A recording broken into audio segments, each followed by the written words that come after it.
Эми ар бир киши өзүнө жараша кишилерди айланасына топтойт да. Эгерде таза инсан келген болсо, айланасына жалаң таза топтойт.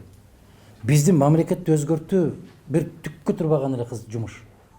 Эгерде сен өзүң таза болуп туруп эле ушундай жаныңдагыларды кууруп койсоңчу, бүтүндөй тазаланып калат. Айтып атпайбызбы? Папки көтөрүлгөндөр аябай коркок болот. Жетекчи кандай болсо ошондой болуп калат.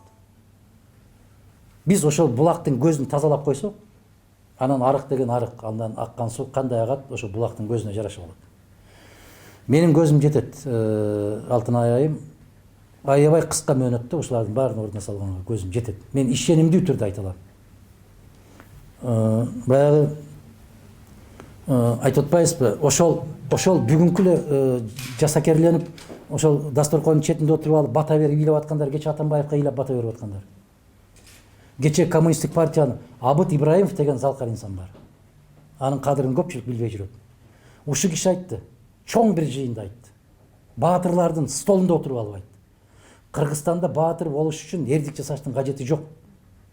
90га жакын жашап койсоң эле баатырсың. Укмуш айтылды. Бирөө 80 жылдыгынын урматына алат экен, бирөө 90 жылдыгынын урматына алат экен. Эч кандай бир иш жасаштын кажети жок дейт. Мына кээ бир баатырларды билем деп айтты Абыт Ибраимов. Кече Компартияны мактап жүрүп эл акыны болушкан деди. Кийин Акаевди көкөлөтүп жүрүшүп Манас орденин алышты деди. Анан кийин кыргыз эл баатыры болушту.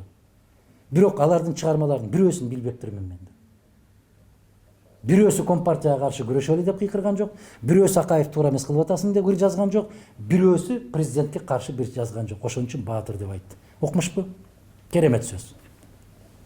А бирок ошол Абыт Ибраимовго окшогон аябагандай каттуу ачуу чындыкты как маңдайга айтып кое турган азаматтарыбыз жок болуп атпайбы?